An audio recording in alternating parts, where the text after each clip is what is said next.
Siguro pray po muna tayo, manalangin po sige. muna tayo. Okay. Mang Diyos, salamat po ulit sa gabing ito. Itunulot mo na magsama-sama po kami, hindi lang mag-aral na yung salita, kundi makapanalangin din ng sama-sama bilang isang iglesia. Lord, we pray na sa pagninilay-nilayan po muna namin, gabayan mo po kami at kumain po ang aming kaluluwa ngayong gabi ito sa mensaheng dadalhin sa amin ni Kuya Oscar. Salamat po Lord at ito ang aming dalahin sa inyo sa pangalan ng Panginoong Jesus. Amen. Okay, salamat sa Panginoon. Preach the word. Yan po ang ating temang pag-uusapan. Maliwanag ba ang dating ko? Boses? Opo, Kuya, opo. Okay. Opo. So, meron po tayong 5 talata doon Opo, sa maliwanag ka. 2 Timothy at 2 Timothy 1-5. Basahin ko po sa wikang Tagalog. Sabi ni Apostol Pablo rito, inuutusan kita sa makatuwid sa harap ng Diyos at ng Panginoong Hesus na siyang uhukom sa mga buhay at mga patay sa kanyang pagpapakita sa kanyang kaharian. I solemnly urge you in the presence of God and Christ Jesus, who will someday judge the living and the dead when He appears to set up His kingdom.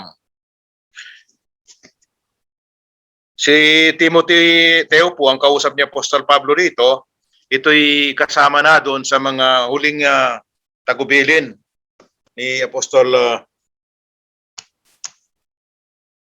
Pablo sa kanya, dahil alam natin na sa kulungan si Apostol Pablo at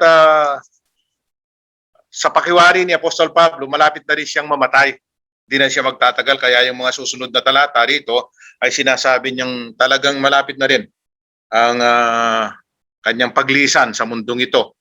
Pero siya, binabanggit niya yung kanyang sarili, ang kanyang valedictory. Sabi niya, talagang iningatan niyang pananampalataya, nagpatuloy siyang masikap at talagang he kept the faith, he preached hanggang ang takbo ng paglilingkod ay kanyang, I have fought the good fight, I have finished the race, and I have remained faithful, I have kept the faith. So gusto niya si Timoteo, in view of that, ay gusto rin niyang talagang lalo na sa mga panahon ito, ay maging masigasig din si Timoteo dahil nga binabanggit niya rito ang pagdating ng Panginoon ay malapit na. Tinutukoy po niya rito ng apostol itong araw na ito na babalik na ang Panginoong Hesus, ang hukom ng mga buhay at ng mga patay. Tumutukoy po ito dito sa second coming of Christ. Of course, tayo ay pagdating ng mga panahong yan, second coming ay wala na tayo. Yan po ang paniwala natin. Na-rapture na tayo bago dumating ang tribulation. At the end of tribulation period ay dadating ang Panginoon, bababa siya mismo sa langit, mula sa langit, at kasama na tayo ron with glorified body. At sabi niya, magse-set up siya ng kingdom after that, at kasama na tayong maghahari. Maliwanag pong turo sa banal na kasulatan yan, sa binabanggit niya ay dadagitin muna ang kanyang iglesia o ang mga mananampalataya doon sa unang Thessalonica 4. Yan po ang kaisipan niya. At sabi niya, pagdating ng panahong yan, uhukumin niya ang mga buhay at mga patay. He will judge the living and the dead. Yung judgment po ay pag nababasa natin, hatulan, nababasa natin sa banal na kasulatan yan, ay medyo nakakatakot po yan. Pero tayo, alam natin, wala nang paghatol pa sa mga nasa Panginoong Hesus. Dalawang judgment pong binabanggit dyan. Siguro kung merong pwede mong pakibasa nung makakita sa atin, maski ikaw na rin siguro, 2 Corinthians 5:10, pakibasa po natin yan. Anong hatol na sinasabi niyang yan? 2 Corinthians 5:10. Tapos si John Glenn sa Revelation 20, 11 hanggang hanggang 14. Okay po. Babasahin ko po yung 2 Corinthians chapter 5 verse 10. Sabi po dito, "For we must all appear before the judgment seat of Christ, so that each one may receive what is due for what he has done in the body, whether good or evil." Okay. So dito parang sinasabi natin kung hindi ka talagang nakakaunawa rito, parang ito ay judgment seat of Christ ito. At itong judgment seat of Christ, judgment din yan, pero hindi po tayo wahatulan para ibulid sa impyerno. Wala na nga tayo dito, sabi natin kanina, kinuha na tayo, nasa langit na tayo. Pero ito, anong judgment ito? Ang ibang salita po rito ay judgment of evaluation. Alam po natin yan. Sa mga Kristiyano, it is a judgment of evaluation for the purpose of award. Pero yung judgment po sa mga hindi mananampalataya, judgment of condemnation yan. For the purpose naman yan talaga na mako-condemn na sila at pupunta na doon sa lugar na kanilang destino na talagang napakahirap. Alam natin yon. Ang uod doon sa apoy hindi namamatay at kumukulong na supre, magpakailanman. Yan pong mamaya babasahin po ni John yan. Pero dito muna tayo sa judgment seat of Christ. Yung isa naman, white throne judgment para sa mga hindi mananampalataya. Tingnan po natin ng unang Korinto 3. Si Ate Lita siguro makibasa. Unang Korinto 3.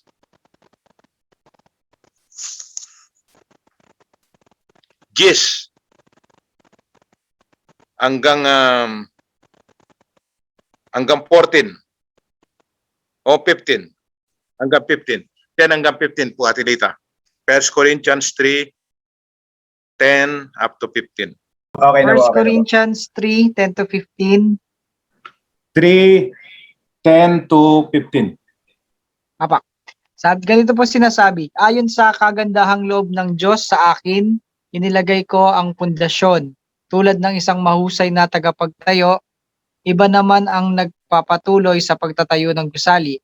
Ngunit dapat maging maingat ang bawat nagtatayo, sapagkat wala nang ibang pundasyong maaaring ilagay maliban sa nailagay na. Walang iba kundi si Jesucristo. May nagtatayo na gumagamit ng ginto, pilak o mahalagang bato. Mayroon namang gumagamit ng kahoy, damo o dayami. Makikilala ang uri ng gawa ng bawat isa sa araw ng paghukom, sapagkat mahahayag sa pamamagitan ng apoy kung anong uri ang ginawa ng bawat isa. Kung ang itinayo sa ibabaw ng pundasyon ay hindi masunog, tatanggap ng gantimpala ang nagtayo noon. Verse 15. Ngunit kung masunog naman, mawawalan siya ng gantimpala. Gayunman, maliligtas siya, kaya lang ay para siyang nagdaan sa apoy. Okay, maliwanag po yan. So, iba po ang dalawang klaseng judgment. Yung judgment seat of Christ, yung binasa natin kanina 2 Corinthians 5:10, ay para sa mga mananampalataya yan. At saka rito, ang kanilang, ang tawag natin dyan, judgment yan, pero judgment of evaluation, assessment. Ano ba ang nararapat na parangal sa iyo? Meron bang award sa iyo, reward o wala? Sabi niya dito, kung ang masunog lahat ang ginawa natin, ang sabi niya ay wala tayong madadala, pero tayo, sabi niya, ay nandun tayo sa langit. Na-escape rin tayo, amoy usok lang. So yun po ang para sa atin. Hindi itong judgment natin ito, assessment lang ito dahil yung ating kasalanan na judge na yan nung ipako sa krus ng Kalbaryo ang Panginoon na ating sinampalatayanan eh. So hindi po tayo kasama riyan. Yung white throne judgment, babasahin ni John doon sa Revelation 20.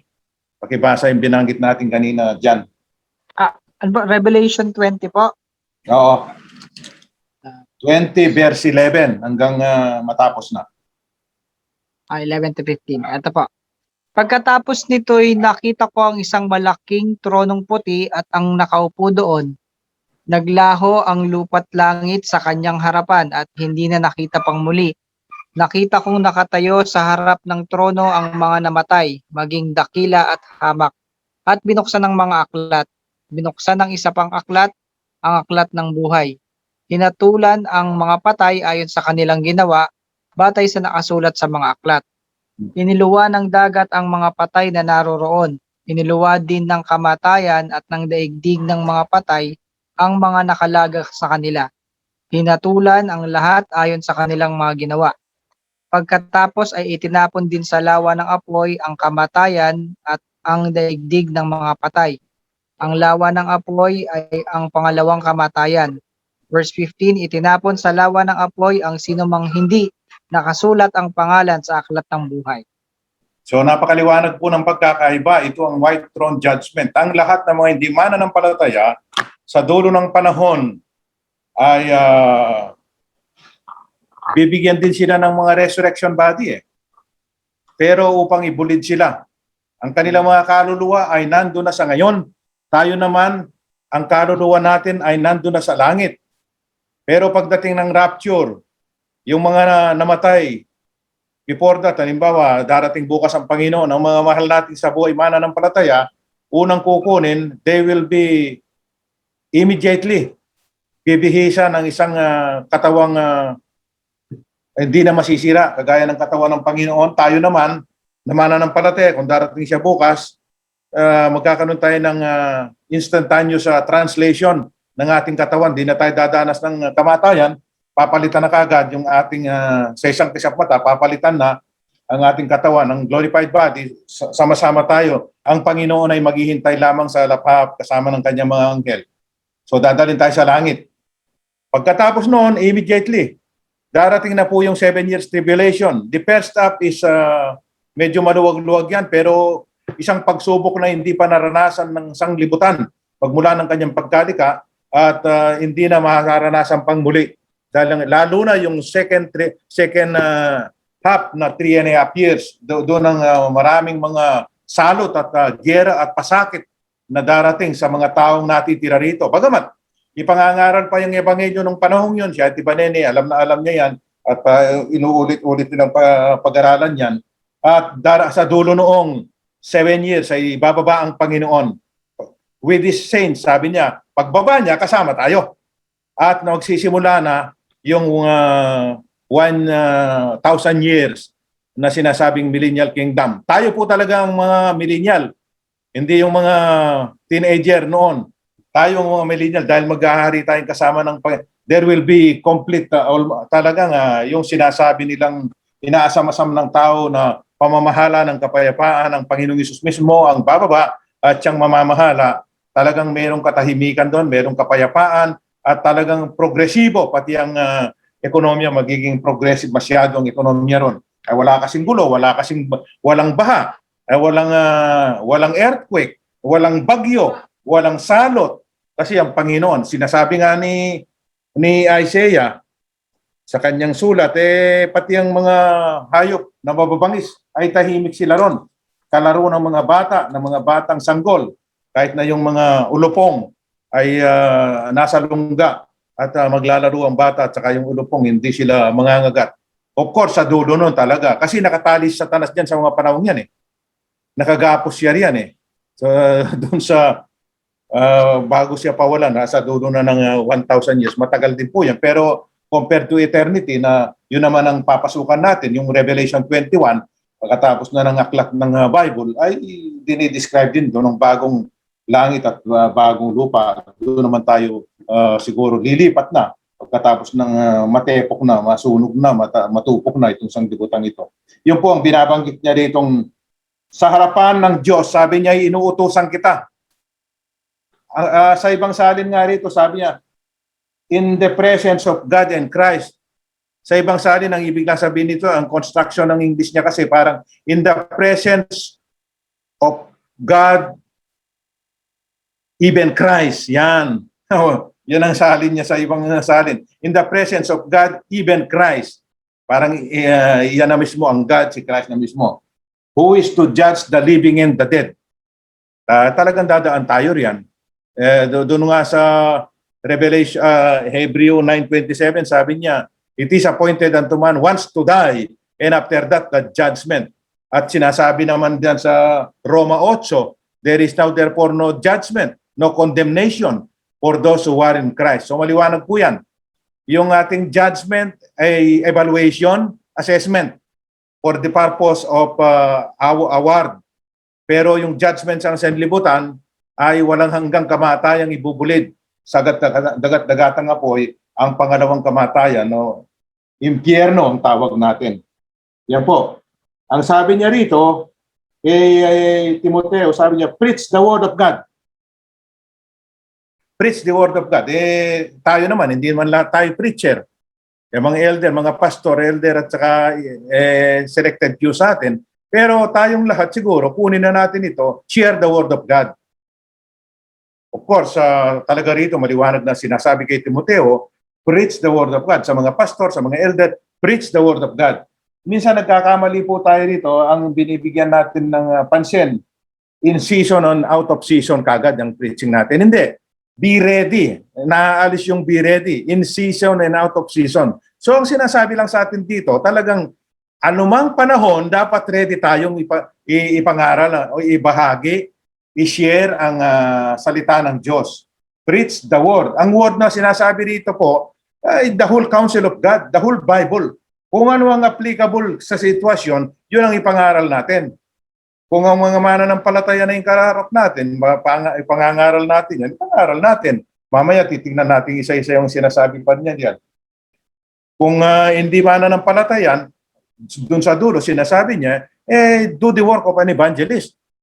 Sa iglesia, merong mga kaloob na ibang evangelist, pero lahat tayo hindi evangelist. But just the same, lahat naman tayo, hindi man tayo evangelista, ay inuutusan tayong ibahagi natin ang mabuting balita.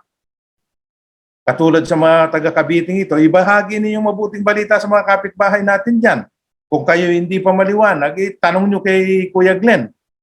Ganyan yan eh. Itanong nyo kay Kuya Glenn, ano ba yung mabuting balita yan? Ano bang nagagawa sa buhay niyang mabuting balitang yan? Ano bang pakinabang dyan sa mabuting balita yan? Ang sabi niya, preach the word. Sabi niya, be ready. In season and out of season. Konbinyente man yan, komportable man tayo riyan. Minsan nangangamba rin tayo dahil pagsasalita natin, alam natin parang merong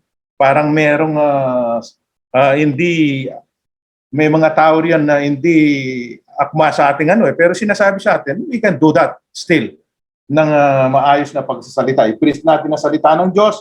Be prepared, sabi niya, be ready. Whether the time is favorable or not. Kahit na yan, sabi niya, conveniente, kahit na yan umuulan, kahit na yan parang wala sa panahon, pero ready tayo, yan sinasabi rito. Hindi naman yung balabalagbag dito, araw-araw, pinipreach natin ang salita ng Diyos kahit na hindi naman nila tinatanggap yan. Ready lang tayo. Pag tinawag tayo ng pagkakataon, dapat ibahagi natin yan. Kung minsan napapagsabihan nga tayo yan, sabi yung mga yan, sabi niya kaya iniiwasan tayo. Siyempre, pipiliin din natin ang okasyon. Kung minsan wala naman tayo talagang oras, yung oras konting-konti lang at tayo isa lamang sa mga bisita, wala namang panahon talagang may bahagi natin, okay lang na hindi natin pipilitin ang sarili natin. But when the opportunity present itself, dapat lang ready tayo. Paano tayo magre-ready? Araw-araw talaga dapat nakakapagbasa tayo ng salita ng Diyos. Araw-araw talaga dapat pinagbubulayan natin yan. So we have something to share to people. Otherwise, mangangapa tayo, manginginig tayo. Talagang hindi natin gagawin yan. Pero kung yan ay napapanaginipan na natin yan, umaga at hapon at gabi, talagang nakababad tayo sa mga salita ng Panginoon, ay lalabas talaga yan. May sasabihin tayo yan. Sinasabi din naman ng Espiritu Santo sa atin yan Sabi niya, sa mga panahon yun, huwag kayong matakot kung anong sasabihin ninyo. Pero wag nating kukuning basta-basta ganun yon. Kailangan may binasa rin tayo. Kailangan nakarinig din tayo. Yun ang gagamitin din ng Holy Spirit Hindi siya magmamagic, kaganunin na lang tayo ng Holy Spirit. Okay, marunong ka na magsalita ngayon. Okay, marami ka na alam na talata. Wala naman tayong binasang mga talata. Wala naman tayong memorize na mga paboritong talata. Yan ang sinasabi niya sa atin. So, ready lang tayo talaga. Lalo na yung mga pastor. Mahirap talaga yung buhay ng pastor. Eh. Mahirap talaga buhay ng elder. Pero ito sinasabi sa atin. In season and out of season, sabi niya, whether the time is favorable or not, pagkatapos sabi niya, patiently correct. Naku, medyo mahirap ito. So parang katugtong ng preaching ito eh. Sa preaching natin na parang may yung 360 kasi binabanggit yan eh. Ang salita ng Diyos, all scripture, ang lahat ng salita ng Diyos ay kanyang kinasihan at mapapakinabang. Sabi niya, sa basahin ko na, all scripture is inspired by God, God breathed, and is useful to teach us what is true and to make us realize what is wrong in our lives. It corrects when we are wrong and it teaches us to do what is right. So, gawin din natin yan. May sarili siyang kapangyarihan yan eh. Pero magkukorek tayo. Anong iko-correct natin? Eh ba sa mga lumilihis ng landas at saka sa mga dapat iko-correct natin yung mga maling paniniwala, maling doktrina, narinig nilang palsong. Minsan mamaya sabi niya, mga salit-saling sabi lamang, mga nabalitaan lamang, iko-correct natin yan ng malumanay. Ano pa? Sabi niya, rebuke. Aba, yung rebuke, medyo mabigat pong salita lalo ito. I-rebuke mo kagad ang tao yan. Minsan sa pagsalita natin, talagang kung kailangan silang ma-rebuke without mentioning the names of people, without pointing finger to one person, yung salita ng Diyos talaga magre-rebuke yan. Bukod pa ron, kung pastor ka naman, kung manggagawa ka, kung elder ka, mag-rebuke ka talaga doon sa mga nagpapatuloy sa kasalanan. Yung kokorek mo, kung siya'y lumilihis ng landas, kung siya'y naniniwala sa mga malabong doktrina, talagang ikokorek natin yan. Pero itong rebuke, para matigil siya, para matakot siya, i-rebuke natin. Kahit na sa pagre-rebuke, minsan meron ding skill yan. Pag na-rebuke mo, minsan kasi sa harap ng tao yan magtatampo yan, baka hindi na bumalik yan Ayaw din naman natin ng ganon. I-rebuke. Sabi niya, and encourage. Ang mga salita ng Diyos, encourage. Pero mamaya, makikita natin ito, talagang kahit na hindi pa natin sinasabi nag-encourage talaga yan. Yung mga kasama kong senior, puro encouragement ang Talaga naman tuturuan ko pa ng kung ano-ano yan. Hindi ko na matuturuan na mag-lead kayo ng mga SDG ninyo, mag-invite kayo ng mga ibang ninyo. Hindi ko na magawa yun. Mag-invite kayo, masama rito. Puro encouragement na lang. Devotional na lang lahat ng aking topic dyan Hindi ko na po pwedeng sasabihin sa kanila itong gawin natin. Pampatibay na lang sa kanilang pananampalataya, pag-encourage sa kanilang kalagayan. Puro masakit na likod yan. Puro masakit, hindi na makakatulog yan. Wala nang ganang kumain yan. Naghihintay na lang kami sa pagdating ng Panginoon. O kaya, pag mauna kami sa Panginoon. Kaya puro encourage na lang, pagpatibay na lang yan. Pero, kung mga bata-bata pa yan, katulad ng itong mga mistisong ito sa harapan ko, mga youth ng Cavite, talagang marami pang pakinabang yan. Tuturuan pa natin ng maraming bagay yan, di ba? Tuturuan pa natin itong mga gandang ito, mga mistisa.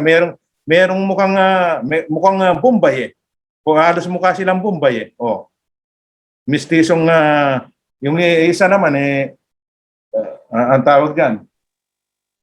So, yan ang gagawin natin. Marami pa silang, kung hindi pa darating ang Panginoon, marami pang pakinabang ang Diyos sa kanila at marami pa silang opportunity maglingkod sa kanilang inaharap, mga kamag-anak nila, mga kaibigan nila, opportunity nila yan itong mga tinuturuan kong senior citizen, wala na ngang, yung mga classmate nila, yung mga kaidaran nila, nauna na sa kanila Wala, yung kapitbahay nila, hindi na rin nakilala, ilang lipat na kasi yan Pero itong mga ganito, talagang opportunity, talagang malaking bagay.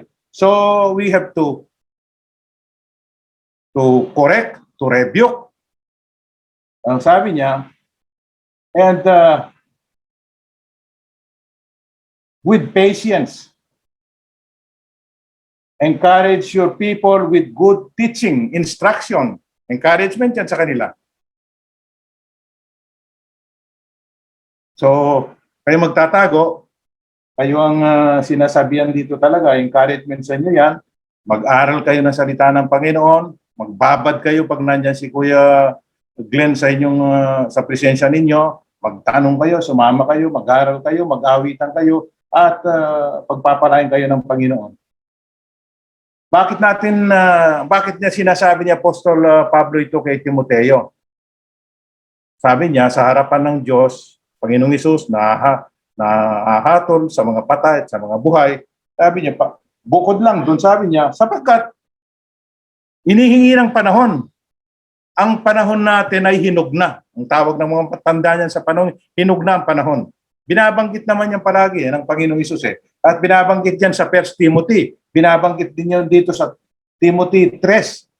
Talagang ang mga tao, ulit-ulit na nating nababasa yan. Sabi niya, for the time is coming when people will no longer listen to sound and wholesome teaching. Yung magandang pangangaral, yung biblical na pangangaral, yung pangangaral na makagpapatino sa tao, ayaw nila yan. Kasi may correction din yan eh. Basahin mo salita ng Diyos, ikaw mismo tatamaan ka rin eh. Iko-correct ka yan, ire-rebuke ka rin yan eh. Sinasabi niya riyan, huwag kang magsisinungaling. Ang sinasabi riyan, huwag kang matigas ang ulo mo. Ang sinasabi niyan, igalang mo yung magulang mo. Palaboy ka, hindi ka mapakinabangan sa bahay.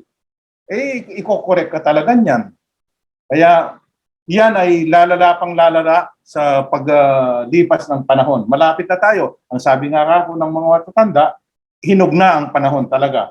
Ang katigasan ng uro at kasalbayan ng tao ay sagad-sagad na. Hindi sila makikinig sa mga wholesome teaching. May inip sila riyan. Kaya samantalahin natin habang may panahong ganyan. They will follow their own desires and will look for teachers. So, yung sarili nilang gusto, yung hindi sila tutulig sa ginagawa nila. Yan ang gusto nilang marinig. Pagka narinig sa preacher, yung parang natutulig sa kanilang, parang napipindot ang kanilang pigsa, ay kukuha sila ng tagapagturo. Sabi ng itong binabasa natin eh. They will look for teachers who will tell them whatever their itching ears want to hear. Kung anong gustong marinig ng kanilang makating tenga, yun ang kanilang kukuning tagapagturo. Gagawa sila ng tagapagturo. Anong gagawin nun? Puro wala sa Bible. Puro pampataba sa kanilang gustong marinig, pampataba sa kanilang puso, na hindi naman sila maaayos ang kanilang buhay, hindi sila mabubuhay ng banal. Kasi bayaran nila yun eh. At yun ang gusto nilang marinig eh. They will reject the truth and chase after myths. Sabi niya, mantakin mo, i-reject nila yung katotohanan. Pag nireject mo yung katotohanan, ang nireject mo ang Panginoong Hesus. Ang Panginoong Hesus ang katotohanan eh. The embodiment of truth, ang Panginoong Hesus. Dito ngayon sa mga panahon natin, ang truth ay relative. Kung anong conveniente, kung anong popular, yun ang truth dito ngayon eh. Pakinggan mo lang ang mga kandidato natin eh. Lahat sila tama eh. Pero nag-aatake yan sila. Paano magiging tama lahat? Nagpapaligsahan sila at nag-aatake yan sila ng kanilang character assassination. Gusto nila sila, tama lahat yan. Ginagamit pa nila salita ng Panginoon. Sabi nila, you shall know the truth and the truth will make you free. Palagi nilang kinukotya ng mga politiko. Pero hindi nila alam yung naunang talata ron. If you continue in my word, yan, hindi nila alam yon. If you continue in my word, you will be my disciples indeed, and you shall know the truth, and the truth shall make you free. Ang katotohanan ng salita ng Diyos ay ang Panginoong Hesus eh. I am the way, the truth, and the life. Tanggihan mo yung katotohanan ng tinuturo ng Bible, tinanggihan mo ang Panginoong Hesus. Pag tinanggihan mo ang Panginoong Hesus, utas ka. Maski na sa John 3:16 kasunod nun sabi niya, for God so loved the world that He gave His only begotten Son, so that whosoever believes Him shall not perish but have eternal life. For God did not send His Son into the world to judge the world, but that the world through Him might be saved. Natatanggihan mo ngayon yan. Ang sinasabi niya sa ibang bahagi, sabi niya, wala nang ikalawang handog. Ang ibig sabihin, pag tinanggihan mo si Jesus bilang Panginoon, tagapagligtas mo, wala ka nang pupuntahan. At wala nang Jesus na darating. Wala nang Mesias na darating. At wala nang Jesus na mamamatay sa krus ng Kalbaryo. Namatay siya minsan magpakailanman. Pagka iyan ay sinampalatayanan mo, maliligtas ka. Pag sinampalatayanan mo si Jesus, maliligtas ka kasi siya ang dumating napako sa krus para bayaran ng ating mga kasalanan. Siyang katotohanan ng Diyos. Siyang karunungan ng Diyos. Siyang kapangyarihan ng Diyos, ang Panginoong Hesus. Pag tinanggihan mo yan, saan ka dadamputin? Mawawala ka talaga sa mundong ito. Talagang impyerno. Pero sabi niya, they will reject that. Itong mga taong ito, kaya pinaghahandaan na natin yan eh. Malapit na marami ng ganyan eh. Salamat itong mga kabataan sa Kabiting ito. Willing kayong makinig ng mga turong yan. Kasi ang sanlibutan nagtuturo rin eh. Ang sistema ng sanlibutan, marami rin tinuturo. Kahit whether we like it or not, naririnig natin yan, nakikita natin yan, nakasalo sa pamamagitan ng iba't ibang mga balita, sa pamamagitan ng iba't ibang gadget, sa pamamagitan ng mga taong nakakasalamuha natin, nagtuturo rin ng sanlibutan. Pero ang turo niya, malamang, madalas, labag sa palatuntunan ng banal na kasulatan ng Panginoong Hesus. They will reject the truth and chase after me. Magkwento ka tungkol sa Bible, hindi ka nila pakikinggan. Magkwento ka tungkol sa lolo mo at saka sa lolo nila. Ay, kalahating araw kayo diyan, pwede kayo magsaya-saya kayo riyan. Kung sinong magaling sa lolo mo at saka sa lolo nila. Hindi ka iiwanan diyan. Ganun yan eh. Puro kwentong kutsero, gustong-gusto nila yan. Hindi sila maiinip diyan kahit maghapon, tawanan sila diyan.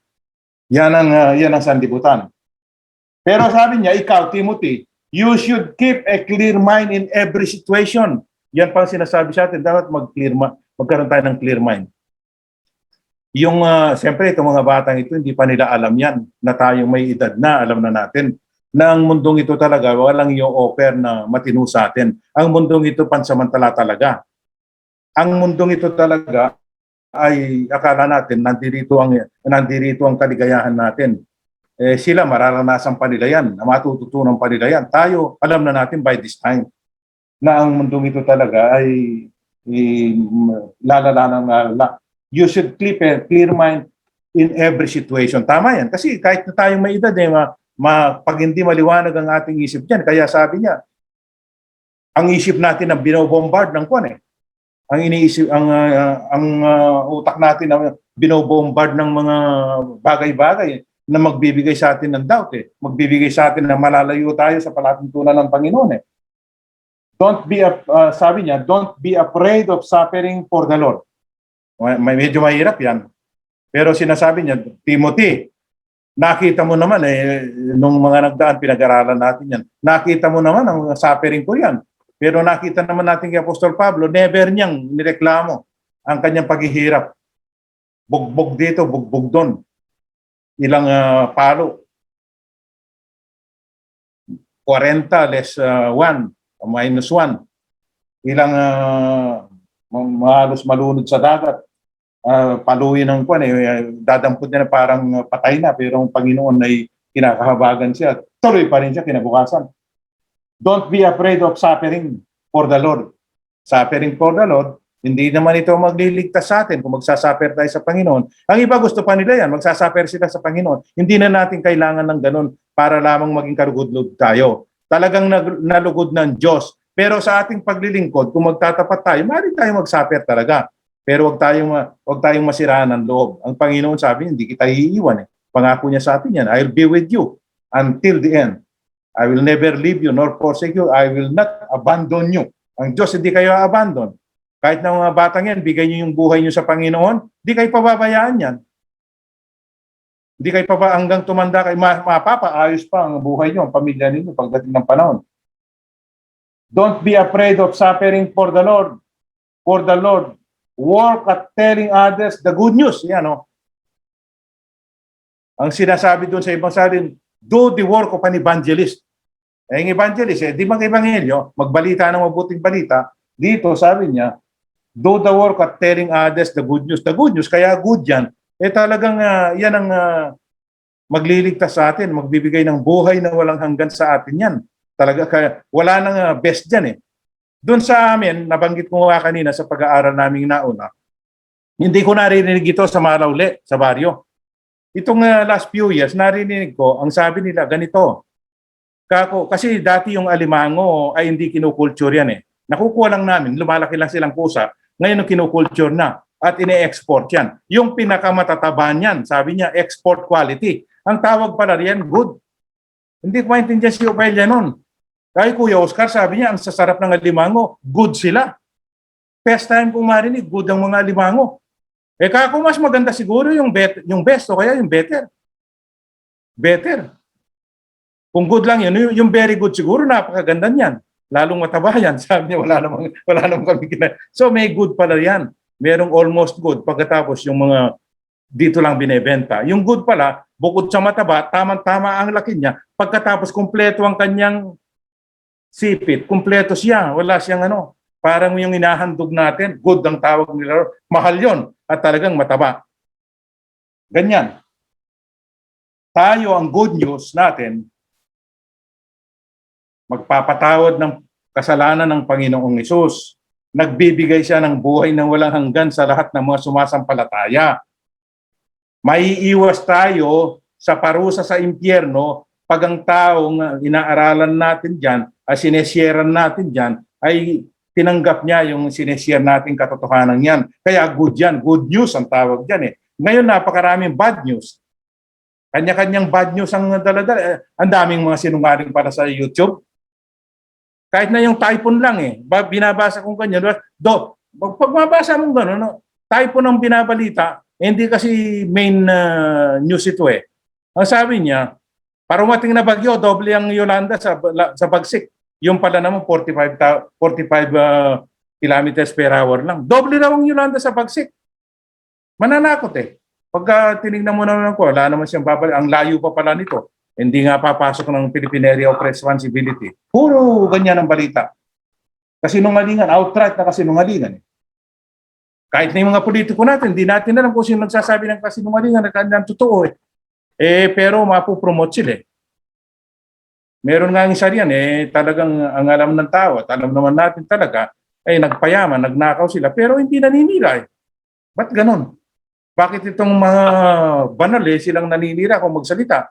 Yung isang kandidato, wala man tayo, may ganon na kang makikita. Dito talaga, telling others the good news and fully carry out the ministry God has given you. Sabi niya, do the ministry. Yung entirety ng ministry in-assign sa atin, siyempre mga pastor, mga elder yan, mga mature Christian yan. Kung ano ang in-assign sa atin ng Panginoon, alam na natin yan. Hindi na natin may-enumerate dito kung ano ba ang assignment natin talaga. Tayo mismo, alam na natin yan.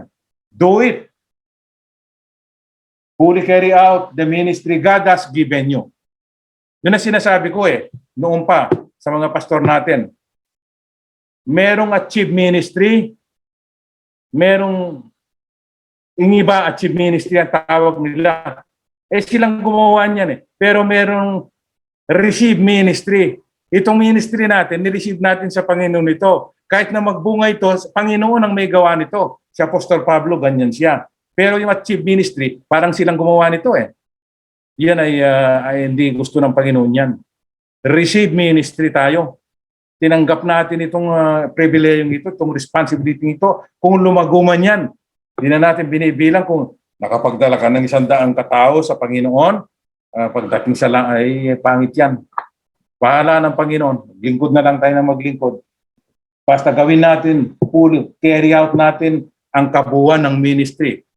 Sabi niya, kung kayo'y nagbibigay, ang masaya, magbigay kayong masaya. Lahat yan. Kung kayo sabi niya ay naglilingkod, maglingkod kayong masipag. Kung kayo'y i-encourage, sabi niya, mag-encourage kayo. So, yan po ang sinasabi ng Juan. Kaya yan ang gawain ng inihatang sa atin ng Panginoon. Hindi lamang kay Timothy, tayo na mismo. Dahil si Timothy, matagal nang wala. Tayo na yan. Ang kinina natin itong sinasabi ni Apostol Pablo nito. At itong last days na ito talaga, dangerous ito. Mahirap ito. Harapin natin ito ng buong pagtitiwala sa Panginoon. Huwag kayong basta makikinig-kinig sa mga barkada, sa mga turo sa labas. I-validate nyo sa salita ng Panginoon. Mag-aaralan kayo, magturuan kayo, magtanong kayo kay Kuya Glenn. pagka kung tama ba yung gagawin natin yan. Okay, salamat sa Panginoon. Salamat at nandiyan kayo.